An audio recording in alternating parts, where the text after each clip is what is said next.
दुनिया को देखने के लिए युद्ध इजराइल और हमास के बीच हो रहा है। इस युद्ध में हिजबुल्लाह जैसे कुछ संगठन हमास की खुलकर मदद करते हुए जरूर दिख रहे हैं, लेकिन इजराइल के मददगार अमेरिका की ताकत के आगे इन संगठनों की कुछ खास बिसात नहीं है, अहमियत नहीं है। अब ऐसे में सवाल उठता है कि इजराइल हमास और हिजबुल्लाह को ताबड़तोड़ सैन्य अभियान चलाकर खत्म क्यों नहीं कर देता।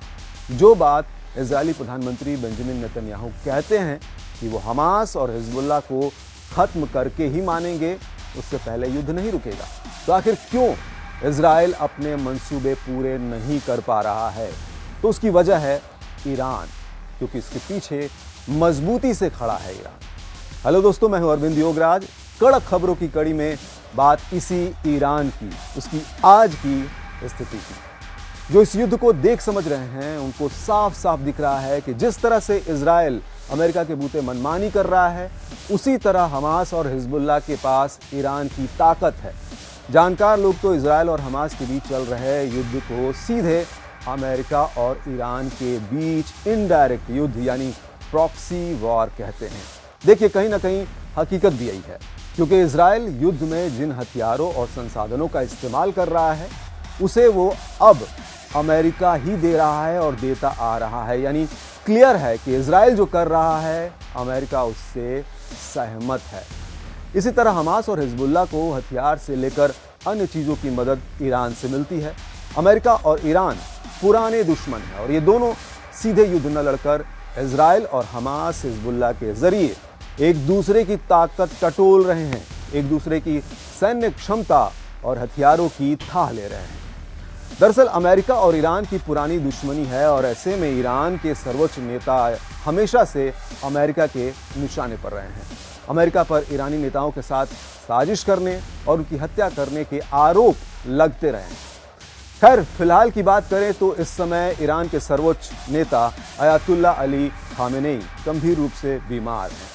उनकी बीमारी को लेकर सोशल मीडिया पर तमाम तरह की अफवाहें चल रही हैं। खामेनेई बीमार भी ऐसे समय हुए हैं जब साजिश की आशंका स्वाभाविक है। सोशल मीडिया पर अफवाहें चल रही हैं कि खामेनेई कोमा में हैं। कुछ कह रहे हैं कि उन्हें जहर दिया गया, तो कुछ यहाँ तक दावा कर रहे हैं कि इजरायली खुफिया एजेंसी मोसाद ने उन्हें एक ऑपरेशन के तहत जहर दिया है। कुछ ऐसी भी अफवाहें हैं कि बेटे मुस्तबा ने ही सुप्रीम लीडर की गद्दी जबरन हथिया ली है। हालांकि इन दावों और अफवाहों के बारे में कोई आधिकारिक जानकारी नहीं है।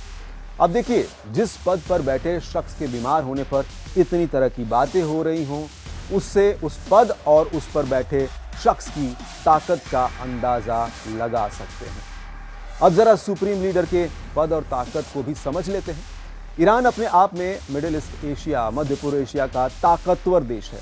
शिया बहुल इस देश में सुप्रीम लीडर को ही यहाँ का सबसे बड़ा धर्म गुरु माना जाता है। ईरान में सुप्रीम लीडर का फैसला अंतिम होता है। अब ये समझ लीजिए कि सुप्रीम लीडर को ईरान में राष्ट्रपति से भी बड़ा माना जाता है। वो घरेलू और अंतर्राष्ट्रीय विदेश नीतियों के लिए भी जिम्मेदार होता है। ऐसे में 1989 से सुप्रीम लीडर की कमान संभाल रहे खामेनेई देश के सभी जरूरी मामलों का फैसला खुद करते हैं। यहाँ तक कि ईरान के सुप्रीम लीडर न्यायपालिका के मामलों में भी अंतिम फैसला दे सकते हैं। वो सेना के सर्वोच्च कमांडर भी होते हैं। उनके पास लोगों को नियुक्त करने या उन्हें बर्खास्त करने की पावर होती है।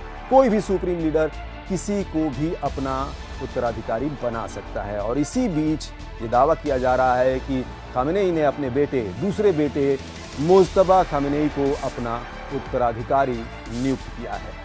इससे पहले भी खामेनेई के उत्तराधिकारी को लेकर अटकलें लग चुकी हैं।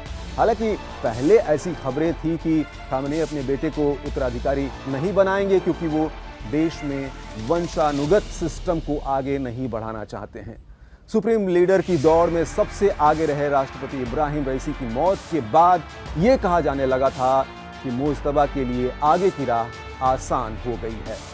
अब ऐसे में अगर मुस्तबा को ही उत्तराधिकारी बनाया जाता है तो उनके बारे में भी कुछ जान लेते हैं। मुस्तबा मध्यम स्तर के मौलवी हैं और शियाओं के पवित्र माने जाने वाले शहर कोम में एक मदरसा में धार्मिक शिक्षा देते हैं। वो इराक ईरान युद्ध में भी अपनी सेवा दे चुके हैं। हालांकि अभी जब तक चीज़ें आधिकारिक नहीं हैं, तब तक पक्के तौर पर कुछ नहीं कहा जा सकता। लेकिन अभी तक के अपडेट के आधार पर जो संकेत मिल रहे हैं वो हमने आप तक पहुंचाया। इजराइल के साथ चल रहे इस युद्ध में ईरान में हो रही यह हलचल बेहद अहम है, क्योंकि जो राजनीतिक फेरबदल यहां होगा उसका युद्ध की रणनीति पर असर पड़ना लाजमी है।